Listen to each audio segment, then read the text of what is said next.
The palace was quiet, but the silence was heavy, filled with the weight of years spent waiting. Queen Alara walked along the grand balcony, her long robes brushing the marble floor. Her eyes scanned the horizon beyond the palace gates, where the sunlight caught the towers and domes of the city. But no matter how far she looked, her mind always returned to one thought: the daughter she had lost. Princess Lyra had disappeared so many years ago that some whispered she would never return. Alara remembered the day clearly. Lyra had been only 10, curious and brave, always venturing beyond the palace walls despite her mother's warnings. The royal advisors had insisted it was too dangerous, yet Alara had trusted her daughter's instincts. And then one day Lyra was gone. No trace, no sign, no word. The palace mourned, but Alara never gave up hope. She turned her gaze back to the city, her heart tightening as she noticed a small, unusual movement at the gates. At first she thought it was a new servant or a traveler, but then she saw them clearly. Her breath caught. It was her daughter. Lyra was walking slowly, but with a quiet confidence that Alara did not remember seeing before. And she was not alone. She was holding the hands of 2 small children, humans. Alara froze, unable to believe what she saw. Humans were rare in their world, almost myths to most citizens of the kingdom, and yet here they were, 2 children, a boy and a girl, walking beside her long-lost daughter. The guards immediately raised their weapons, but Alara raised her hand to stop them. There was something in Lyra's eyes, a calm determination that silenced fear. Lyra approached, the human children following closely. Their faces were innocent but sharp, curious and intelligent in a way that seemed to shine even under the palace lights. When she reached the balcony, Lyra knelt slightly, bowing with respect to her mother. "Mother," she said, her voice steady, "I have returned." Alara's throat tightened and tears filled her eyes. "Lyra, my daughter, you're home." She reached out and Lyra stepped forward, letting go of the children's hands to embrace her mother. The queen felt the warmth of her child, the familiar energy that had always set her apart. Then she noticed the children again. "These are," Alara began, but Lyra smiled. "They are my friends, Mother. I met them on the world where I was lost. They are humans. They helped me survive." Lyra's words carried a quiet pride and a deep respect for these children. "I could not have returned without them." Alara looked at the children carefully. The boy's dark hair fell over his forehead, and his eyes were full of determination. The girl's golden hair shone in the sunlight, her expression calm yet alert. They were unlike any beings she had ever seen, and yet there was something familiar in their courage, something that made her heart swell with admiration.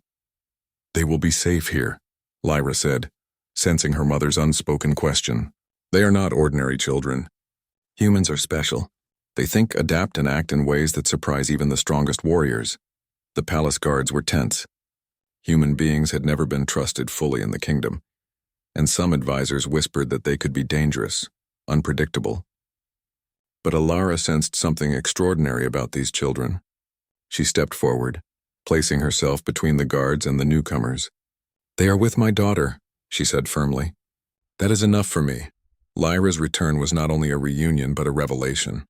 She told her mother of the years she had spent on a distant human world. She had been stranded, separated from her own people, facing dangers that would have broken anyone else. But humans had saved her. They had fed her, protected her, taught her how to navigate a world completely different from her own. And in return, she had taught them about her people, sharing knowledge and forming bonds that transcended species. As the queen listened, she realized that the humans were not merely helpers. They were heroes. The children spoke with intelligence beyond their years, noticing dangers, solving problems, and acting with courage that seemed instinctual. Even the most loyal palace advisors could not match the humans' quick thinking and adaptability. Lyra explained how she had learned much from humans, their way of working together, their bravery in the face of threats, and their ability to stay calm when everything seemed lost. "They do not fight for honor or power," Lyra said softly. "They fight because it is right, because they care. That is why I trust them." Alara's heart swelled with pride and awe. Her daughter had grown beyond the girl she once knew, shaped by experiences that no palace could provide. And these humans, these 2 children, had shown a strength that was rare in her world. The queen realized that humans were not just different. They were extraordinary. Despite the joy, tension lingered. Some advisors had gathered quietly, whispering doubts. They are outsiders, one said. We cannot trust humans. Who knows what they might do? Another added, perhaps they come with intentions we cannot understand. Alara's gaze hardened.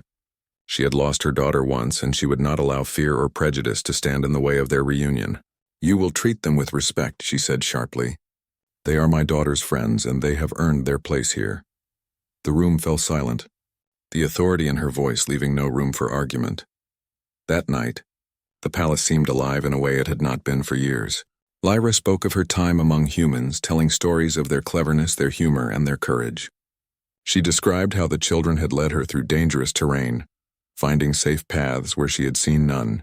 She told of their laughter, their kindness, and the deep loyalty they showed toward one another. The queen listened, amazed.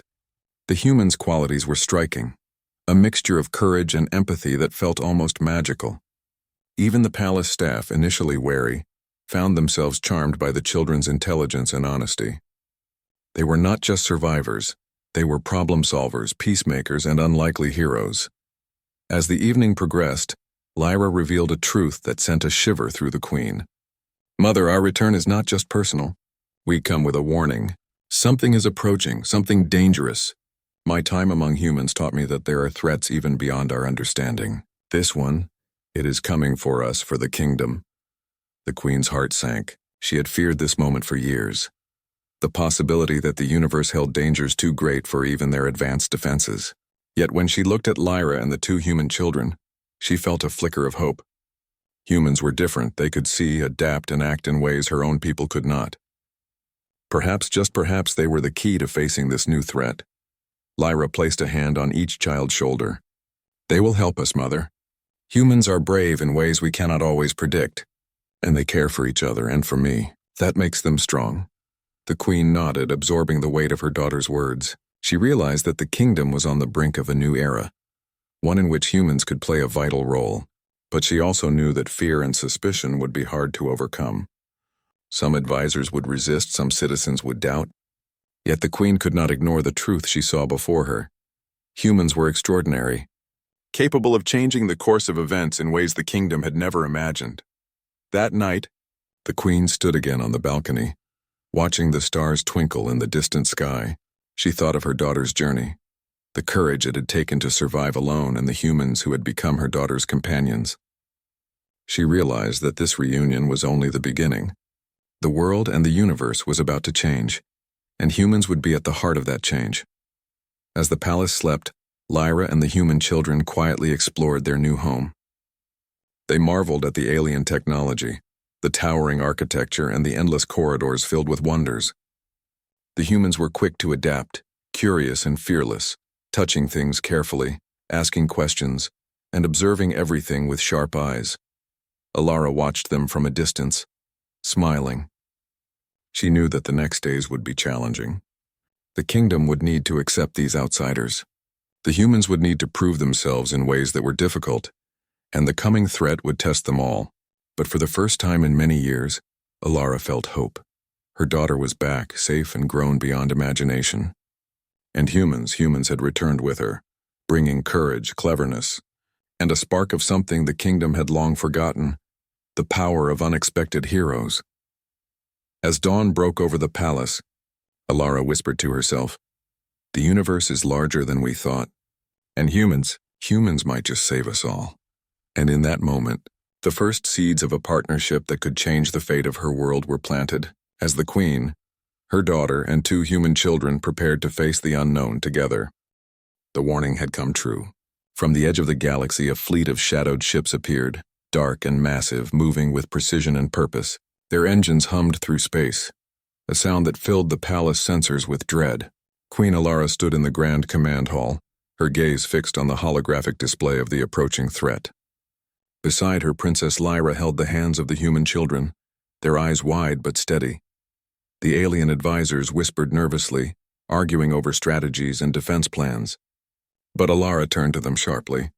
"We will listen to the humans as well. They see things differently, perhaps in ways we cannot imagine." The room fell silent and all eyes turned to the children. The boy named Jaren stepped forward. "We can help," he said simply, his voice calm but firm. The girl Lyra nodded beside him. "We need to understand their patterns first," she added.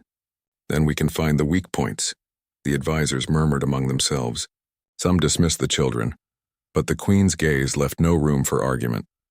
Lyra guided the humans to the observation deck, explaining what the alien fleet's movements meant. "They attack in waves," she said, "but humans have a way of seeing patterns that others miss. Watch carefully." The children studied the displays, their eyes moving quickly, calculating trajectories and analyzing the enemy ships. Jaren pointed to a cluster of ships. "They are protecting something larger. If we hit that first, the rest will be disorganized." Lyra added, "We can use small ships to distract them while the main defense focuses on the weak point. It will force them to spread out." Lyra looked at her mother, amazed at the clarity and courage the humans showed. Alara nodded. "Then we follow your plan. You will guide us." The advisors stiffened, but the Queen's decision was final. The battle began at dawn. Alien ships surged forward, beams of energy lighting up the void as the kingdom's defense systems fired in retaliation. The humans ran along the command deck, pointing out strategies, directing forces, and predicting enemy maneuvers with precision. The alien soldiers were stunned. Their technology was superior, yet they had never seen anyone use it with such instinctive intelligence.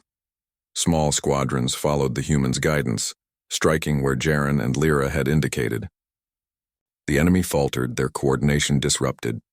Lyra flew alongside the human children, commanding smaller units and showing the alien soldiers how to work together, as humans did on their home planet.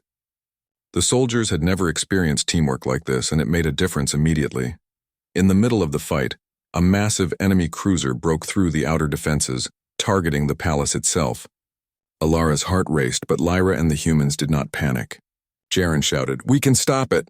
Aim for the engines on the sides and then overload the shield matrix." Lyra pointed to weak spots on the hull. "Hit them in sequence.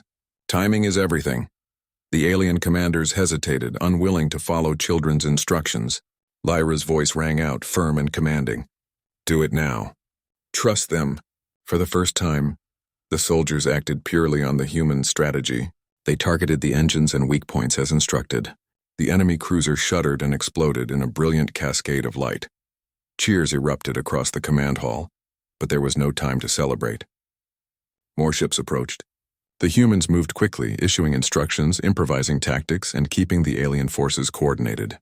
They worked seamlessly with the soldiers, their bravery and calm under pressure inspiring everyone. Even the Queen felt a sense of awe. Humans were not just clever, they were fearless, creative, and able to adapt instantly. During a lull in the fighting, Lyra approached her mother. "Mother, watch them," she said. "They are different. Humans do not fight for honor or fear. They fight because it is right. Because they care for each other and for those they protect. That makes them strong." Alara watched as Jaren and Lyra moved among the soldiers, helping them, encouraging them, and guiding them. Their presence lifted spirits and gave confidence even to the most nervous soldiers. The final wave of enemy ships arrived, larger and faster than before. They intended to overwhelm the defenses, aiming directly for the city. The humans quickly assessed the situation, pointing out that the enemy's formation was rigid. "They will break if we force them to change their positions repeatedly," Lyra said. "We can create a diversion on one side and trap their main ships in the other." Lyra turned to the fleet commanders. "Follow the human strategy. Trust them." There was hesitation, but the Queen's presence silenced doubts. The soldiers obeyed, launching the diversions while keeping the main attack focused. The enemy fleet faltered, confusion spreading through their ranks. The humans' plan worked perfectly. Jaren directed a small strike team to disable the enemy's control ship, the source of their coordination. Using alien technology adapted to human improvisation, the team infiltrated the ship, causing critical malfunctions. The rest of the enemy's ships fell into chaos, attacking each other accidentally, their formations collapsing entirely. By the end of the day, the alien fleet had been destroyed. The palace and city were safe, thanks to the humans and the guidance of the princess. The Queen stood on the balcony watching the stars where the battle had raged. Her heart swelled with pride and relief. Humans had saved the kingdom. Their courage, intelligence, and empathy had proven to be invaluable. The palace erupted in celebration, with citizens cheering for their unexpected heroes.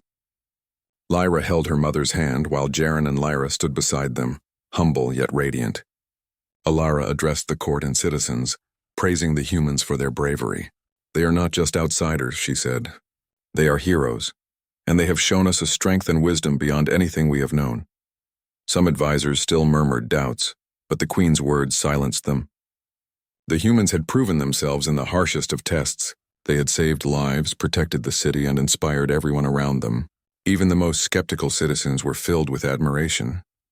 Over the following weeks, Lyra helped the humans learn more about her world, while the humans shared knowledge from their home planet.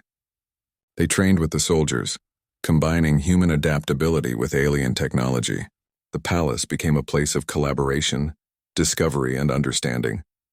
Humans and aliens began to work together, building stronger defenses, sharing ideas, and forming bonds that could never have existed before.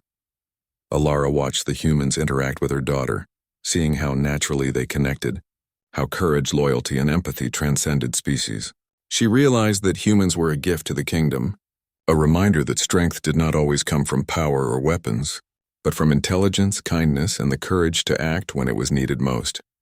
One evening, as the sun set over the city, Lyra and the humans stood on the balcony with the Queen. The sky glowed orange and gold, reflecting on the marble towers. "Mother," Lyra said softly, "they are extraordinary. They taught me things no one else could, helped me survive and save the kingdom. I could not imagine my life without them." Alara smiled, her eyes filled with tears of gratitude. "Humans, they are remarkable. You have shown us a new way, Lyra, and they have shown all of us the meaning of courage and hope." The Queen looked out at the horizon, thinking of the stars and the vast universe beyond. She knew there would be more challenges, more threats, and more unknown dangers in the future. But for the first time in many years, she felt unshakable confidence. With humans by their side, anything was possible. Their courage, ingenuity, and loyalty had proven themselves beyond doubt. The kingdom entered a new era, one of collaboration and mutual respect. Humans were no longer strangers, they were heroes, allies, and part of the family. Citizens began to understand that strength was not just about technology or history, but about heart, mind, and spirit, and humans embodied all three in ways that inspired every being around them. Lyra finally returned to her role as princess, but with a new purpose. She guided the kingdom with wisdom gained from her journey, and alongside her were the human children who had saved her life and the kingdom. They became symbols of hope, courage, and unity. Alara looked at them and whispered to herself, "The universe is wide, and humans are extraordinary." She felt a deep sense of peace knowing her daughter was safe, the kingdom was protected, and humanity had shown its best. The story of courage, empathy, and brilliance would be remembered for generations, as humans and aliens stood together, ready to face whatever the stars might bring. And so the Queen, her daughter, and the two human children watched the sunset together, hand in hand, knowing that the kingdom had survived not just because of power or strategy, but because of the unyielding spirit of humanity. The galaxy would remember this day as the moment when humans proved they were extraordinary, when courage and intelligence transcended worlds, and when the bonds of friendship and loyalty changed the fate of an entire civilization. The stars above twinkled in quiet acknowledgement, as if the universe itself had recognized the humans' bravery, and the Queen smiled, knowing that the future was brighter than ever before.